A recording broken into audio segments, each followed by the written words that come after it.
La population qui fuit la Russie est une population relativement jeune, urbaine, professionnelle. Donc ce sont des gens qui ne sont pas d'accord avec la guerre, qui sentent qu'ils n'ont ils n'ont aucune possibilité de s'exprimer et ils n'ont plus la possibilité de gagner leur vie comme ils l'avaient fait avant. C'est le rideau de fer qui est en train de tomber.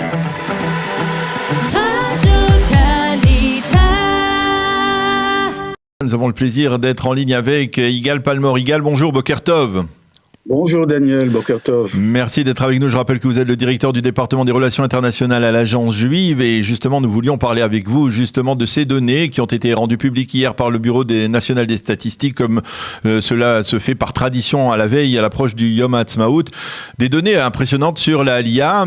Plus de 38 000 olim sont arrivés en Israël depuis le précédent Yom HaAtzmaut. Alors c'est un chiffre, c'est un record et le chiffre le plus important depuis 20 ans. Alors on a une idée de d'où viennent les olim, mais vous allez nous expliquer un peu qui sont les olim qui sont arrivés cette année. Oui, mais ce n'est un mystère pour personne. Ce record est dû effectivement à l'arrivée massive de olim depuis l'Ukraine et la Russie. Et tout cela est dû à la guerre entre la Russie et l'Ukraine.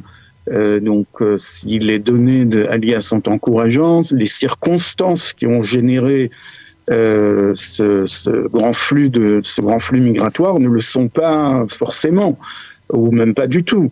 Maintenant, si on déduit quand même le chiffre des Ukrainiens et des Russes, on voit que la tendance était à la hausse de toute manière. Elle a été coupée nette lors des années de 2020-2021 à cause évidemment de la pandémie internationale, mais les chiffres étaient en train de reprendre. Avant la pandémie, on avait déjà atteint le record d'une décennie et la tendance était à la hausse. Donc, il faut maintenant séparer les deux facteurs. La tendance, indépendamment des événements géopolitiques, elle était à la hausse, notamment depuis les États-Unis, la France, mais aussi la Russie et l'Ukraine, avant même la guerre.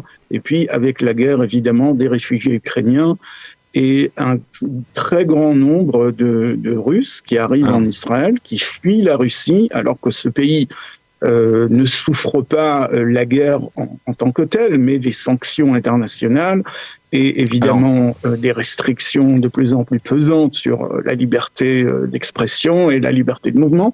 Et donc, on a estimé qu'environ 300 000 Russes avaient fui le pays depuis le début des opérations, le début du conflit. Et environ une dizaine de milliers parmi eux sont arrivés en Israël. Et ces olim de Russie sont partis, on va dire, pour quelles raisons? En raison de problèmes économiques essentiellement, ou alors parce que finalement, eh bien, ils ne s'identifient pas avec la politique de Poutine actuelle ou... Oui, c'est surtout ça. On n'a pas le droit de dire son opinion librement en Russie actuellement. On n'a pas le droit de dire qu'il y a la guerre. On n'a pas le droit d'utiliser le terme guerre. Les stations radio ferment en bloc. Des journaux sont restreints. La censure est de plus en plus pesante et rappelle de plus en plus l'Union soviétique.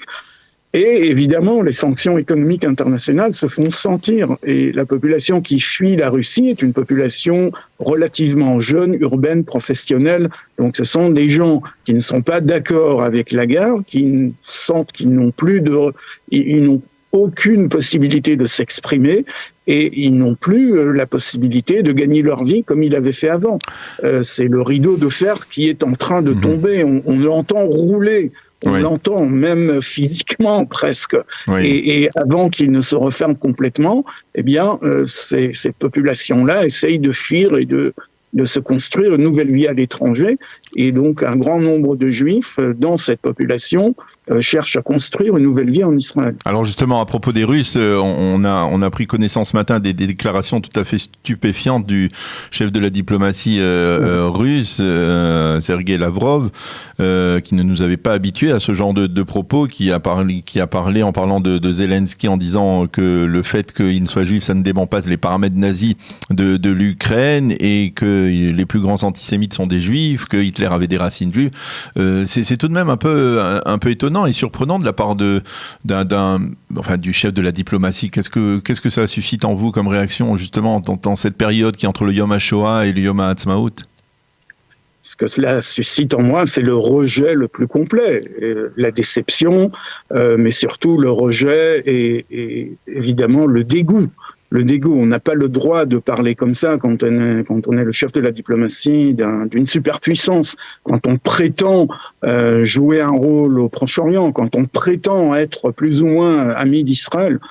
Quand on prétend avoir tiré les conclusions de la Deuxième Guerre mondiale, quand on se targue d'avoir libéré Auschwitz et les autres camps de concentration, on n'a pas le droit de dire ce genre de bêtises. Et je dis bêtises parce que je reste quand même un peu diplomatique, parce que c'est bien plus grave que ça. C'est un thème classique des négationnistes et des révisionnistes, et repris comme ça par un ministre des Affaires étrangères, et pas n'importe lequel, c'est non seulement légitimer ce genre de discours, mais c'est vraiment lui donner du vent en poupe, et c'est se moquer du monde, moquer du monde. S'il croit avoir servi la cause de son pays, qui est déjà assez desservi par ce que les Russes ont fait jusqu'ici, eh bien, il ne fait que l'enfoncer encore davantage. Je ne vois pas comment il pourra... Les Russes ne s'excusent jamais, ils ne présentent jamais d'excuses. Je ne crois pas qu'il le fera. D'ailleurs, on avait parlé à l'époque des racines juives de Lavrov lui-même, mais rien ne justifie ce genre de propos, et je crois que la communauté internationale et surtout les organisations juives du monde entier doivent condamner unanimement et de manière univoque ce genre de propos et expliquer pourquoi c'est inacceptable, pour que cela ne se répète plus jamais.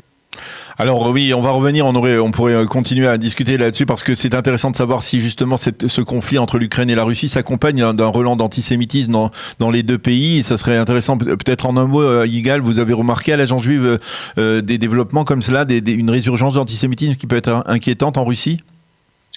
Alors, pour dire les choses honnêtement, il y a de l'antisémitisme sur les marges. Je peux énumérer certains phénomènes antisémites dans les médias russes et ukrainiens, sur les réseaux sociaux évidemment, mais pour être honnête, il faut dire qu'il n'y a pas vraiment de résurgence de l'antisémitisme dans les deux pays à cause de la guerre.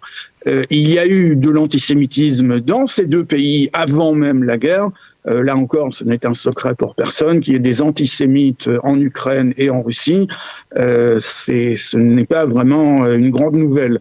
Eh bien, ces mêmes antisémites sont à l'œuvre et ils utilisent la guerre pour disséminer leur poison, mais on ne remarque pas du tout, et je parle d'opinion d'experts, n'est-ce pas? Moi-même, je ne lis pas le russe ou l'ukrainien, mais nous avons des experts qui suivent de très près l'évolution du propos public sur les médias et sur les réseaux sociaux dans ces deux pays, et je peux affirmer que, curieusement peut-être, mais c'est un fait, l'antisémitisme reste un peu marginal dans ces deux sociétés suite à la guerre. Ça ne sera peut-être pas toujours le cas. Rien n'est terminé, et peut-être qu'avec les propos de Lavrov, justement, les langues vont se délier davantage. C'est tout à fait probable. Mais pour l'instant, on ne peut pas dire que cette guerre a provoqué une flambée d'antisémitisme, ni en Russie, ni en Ukraine. Alors, revenons à l'IA de ces Olim d'Ukraine en particulier, même si effectivement le nombre des Russes est important. Quelles sont les prévisions de l'Agence juive pour les prochains mois, disons au moins jusqu'à la fin de l'année? Est-ce que l'on peut évaluer le nombre de Juifs ukrainiens qui voudront monter en Israël dans les prochains mois? Non, c'est impossible d'évaluer. Nous avons quand même tenté au début du conflit, quand le flux migratoire a commencé à frapper à notre porte, nous avons essayé d'évaluer le nombre de Juifs que nous avons plus ou moins répertoriés au cours de nos activités culturelles et cultuelles en Ukraine dans les années précédentes. Et nous avons évalué, je crois que je l'avais même dit à l'antenne de Studio Kalita, que nous prévoyons environ 15 000 Olim ukrainiens avant la fin de l'année. Pour l'instant, les chiffres semblent confirmer cette prévision. Donc on reste sur plus ou moins sur la prévision de plus ou moins 15 000 Ukrainiens à la fin de l'année. En revanche, ce qui nous a complètement surpris et ce qui est totalement inattendu, c'est cette arrivée massive d'Olim russes. Et là, on ne sait pas trop à quoi s'attendre. On ne voit pas comment on pourrait prévoir leurs chiffres à la fin de l'année.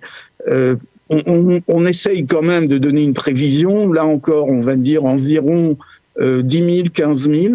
Peut-être plus si la tendance se confirme, si les sanctions internationales se resserrent. C'est très très difficile de savoir parce que on n'a jamais connu ce genre de circonstances contraignantes qui font une grande alia depuis la Deuxième Guerre mondiale. On n'a jamais vu ça. Donc on pense peut-être avoir 15 000 Olim ukrainiens avant la fin de l'année et environ 15 000 Olim russes. Une dernière question concernant l'Alia de France. Elle est aussi en augmentation depuis le dernier Yom Ha'atzmaut ? Oui, mais pas de manière aussi dramatique, évidemment. Oui, bien sûr. Et heureusement, d'ailleurs, pour la France, il n'y a pas la guerre, n'est-ce pas ? Il n'y a pas la guerre, il n'y a pas Le Pen. Il y a une augmentation et nous frôlons les 4 000 Olim par an. Après, on verra bien à la fin de l'année combien ça va donner. C'est toujours en été qu'arrive le gros contingent de Olim. Donc, ce que nous comptons maintenant entre les deux Yom Ha'atzmaut, le précédent et l'actuel, cela compte l'été passé, mais cet été, il y aura sans doute, nous le ressentons, une grande vague. Et peut-être que à la fin de l'année civile, en décembre, je vous donnerai des chiffres un peu plus grands. Donc, ça sera peut-être un peu plus de 4 000. Eh bien, Yigal Palmor, merci beaucoup de nous avoir éclairé donc sur ces mouvements d'Aliyah, on va dire assez massifs et impressionnants durant cette année qui est passée du Yom Ha'atzmaut précédent jusqu'à notre Yom Ha'atzmaut de cette année. Merci beaucoup d'avoir été avec nous. On vous souhaite bien entendu une bonne fête de l'indépendance de l'État d'Israël et à bientôt, Yigal. Merci, à bientôt.